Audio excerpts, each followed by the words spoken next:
Welcome back to the Torque Test channel. This is episode 26. We finally did it, boys. We got a cordless impact wrench that isn't made by TTI on here. You'd think we were sponsored by TTI if half of the ones we've tested didn't have issues on this channel. This is Makita's newest mid-torque, the XWT17Z. 520 foot-pounds working and 740 foot-pounds nut busting. Comparing that to the M18 Gen 2, it's showing 30 foot-pounds less forward torque, but nearly 100 foot-pounds more in reverse, which is sort of the more useful end of things for most people. We'll see if this less than more than relationship of specs hold up true today when we throw them both on our dyno, both forward and reverse. Then at the end of this episode, see how this new Makita scores in our mid-torque ranking. Just a few episodes, this list had just 2 impacts on it, so we've really been busting our butts trying to fill it up for you guys before buying this impact wrench to give it some context in the space. Let's see how she does. On this channel we test modern power tools versus old school torque ratings. Essentially assuming your father's impact wrench made it on is 450 foot-pounds, what do modern impacts really make compared to that?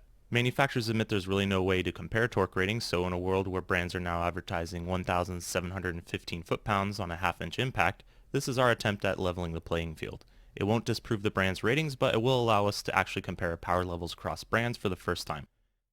You'll see Makita models made in various countries of origin, including Japan and the US. This particular new model is made in China. We'll be using it with the 5 amp hour Makita battery to match the M18 Gen 2's XC 5.0 we used in its episode.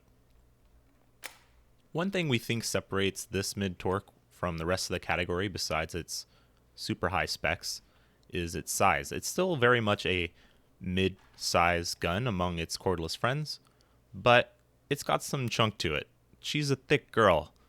At 6.7 inches long, she's definitely longer than the 6-inch Gen 2, but that's also shorter than the Gen 1 M18 and the second shortest mid-torque in our ranking currently. The difference is definitely in the weight and the width of this tool. Ours weighed in at 4.36 pounds compared to the M18's 3.5, but with the battery attached, that difference shrinks down to about 0.6 pounds, 10 ounces or so, as the Makita battery is 3 ounces lighter than the Milwaukee in this case. Speaking of batteries, Makita, as many of you likely know, use this sort of wobble joint between the tool and battery base. This is for like shock absorption and impact abuse. Without opening a can of worms, it can probably be said that more M18 batteries have died than they should have in this fuel generation due to a mixture of slop at the battery connection, which we're showing here, and this sort of tool jiggling its own bits apart, which is why people like Jersey Discount Tool make straps to keep your bits in a bunch, all nice and happy. Makita avoids this nicely, we think, by having this wobble action, and its battery connection alone on the tool is also nearly jostle-free to begin with. This is a nice addition. Back to tool size. When we're talking width, the M18's main body measures around 2.57 with our calipers, while the Makita is right at 3 inches. The Makita is noticeably taller too. We think this is like a design decision, as the length comes from just the handle portion, so we're not really sure why, but maybe it's to get the battery further away from your work confines, but it definitely adds to the overall size impression of this tool in the hand. Plenty of brands are competing in the compact and mid-torque sector, so by sort of making chunky size versions of those categories, they afford themselves more space to hit higher specs, like more physical space in the tool to hit higher specs, and in this case maybe bridge the gap between mid and high torque or between a compact and a mid. As someone only buying one cordless impact may lean this way over trying to fit this bigger high torque into small crevices. We imagine the market for mid-torques is probably much bigger as a whole compared to high torques, so Makita might soak up some of that space with this one. We don't know yet. We like the idea if it delivers when it comes to the torque, which is a trade-off for this extra size we assume. At $239, it's one of the more costly options compared to more budget-friendly options, and even this $219 Milwaukee Gen 2. So let's get into it. This is our first of 3 tests, which is a 5-second forward. M18 will be shown first in each test.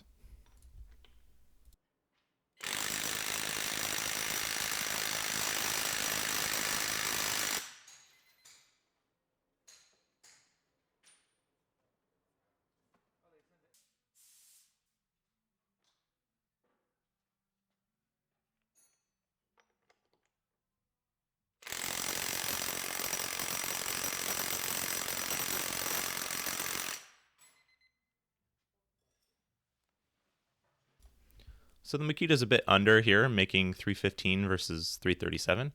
But if you'll remember, Makita actually advertised lower numbers than the M18 in forward torque. So far that's in line.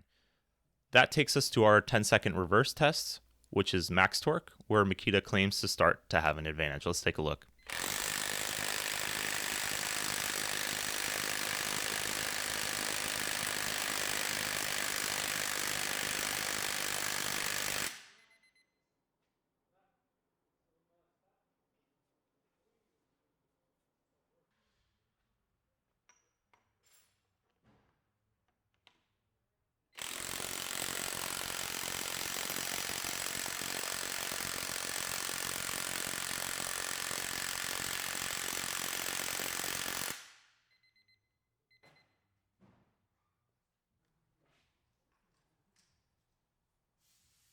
So it looks like despite its size, the M18 comes out the gate harder, but the physical size or mass of whatever's going on in the Makita's motor and impact mechanism wins things over in the long run. Speaking of coming out the gates hard, the Makita is the first mid-torque we've tested that has some actual wrist torque action going on. You gotta hold on to this one. If the M18 high torque we tested is a 7.5 out of 10 in our wrist braking scale we're inventing right now, the Makita mid is about a 4. Nothing crazy, but it was surprising to us. We'll keep you guys updated on this super highly subjective score in the future on Cordless tools.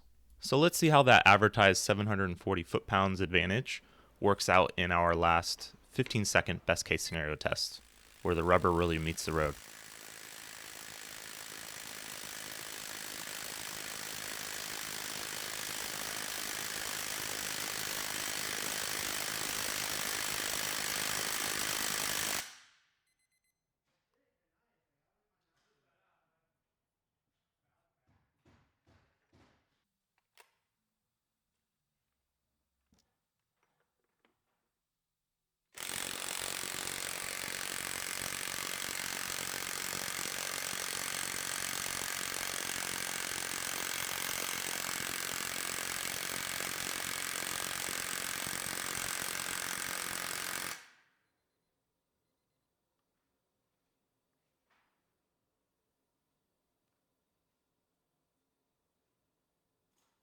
Yet again, we're really happy to be able to chart the power of these tools for you guys instead of just showing you a number after the test. With just a number, the Makita wins handedly in these 10 and 15-second tests. On the curve, there's a little extra to the story going on here. Whether it's battery communication technology or impacts per minute or some type of other design advantage, the Milwaukee brings more torque early on and gets reeled in eventually by the Makita and surpassed in both of these reverse tests. Pretty much just like the Makita advertises on their box. They advertise about a 5% less forward and 12% more reverse torque than the Milwaukee's 650 number. And based on our tests, they delivered almost exactly that. One of the very few times we've seen an accurate claim versus performance consistency from a tool. We like where the newest Makita mid-torque sits. If you had to start a cordless line at your own home or business and you're focusing on impact tools, we think this is a prime option for if you had to buy one sort of scenario. With this power level, it will do really anything any mid-torque advertises and a lot of what a lot of high torques advertise with minimal size and weight penalty. Most people are more worried about the bolts they won't be able to remove than the common ones they see every day, which is why so many people err on the side of going high torque. This is the first impact we've seen that sort of changes that math for us. If you're curious about how common Makita batteries change things, we'll dive into that following the Makita high torque episode. For now, let's see where this XWT17Z lands on our ranking.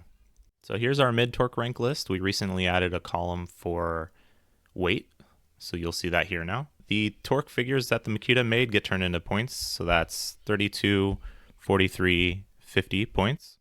And then at 6.7 inches long, it's definitely longer than Milwaukee, but still pretty short within this category. So that gets 74.9 points, which is pretty high. And then for torque claim, we use max torque figures here, considering no one can really test nut busting torque. And that gives it 97% of its claim. Very high in the category, very high for any of the impacts we've tested. At $239, it's the most expensive mid-torque we've tested, but it's also quite powerful. That's 31.5 points. So where does it total and how does it rank? That's 328.4 points, or enough for first place.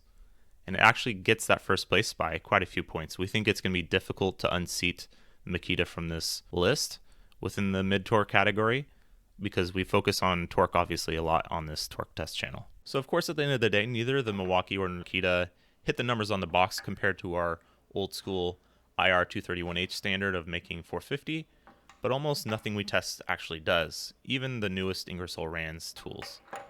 So with the numbers Makita did hit versus what they advertised over the Gen 2, we're actually pretty impressed. Speaking of Ingersoll Rand, our next air tool is going to be the market's best-selling air impact, the IR2235 Ti Max. Oh, and this guy too, this impact, which really should have its own postal code, will be going on the dyno as well. Subscribe to see those. We post at least once a week. We appreciate you guys watching, and thanks as always.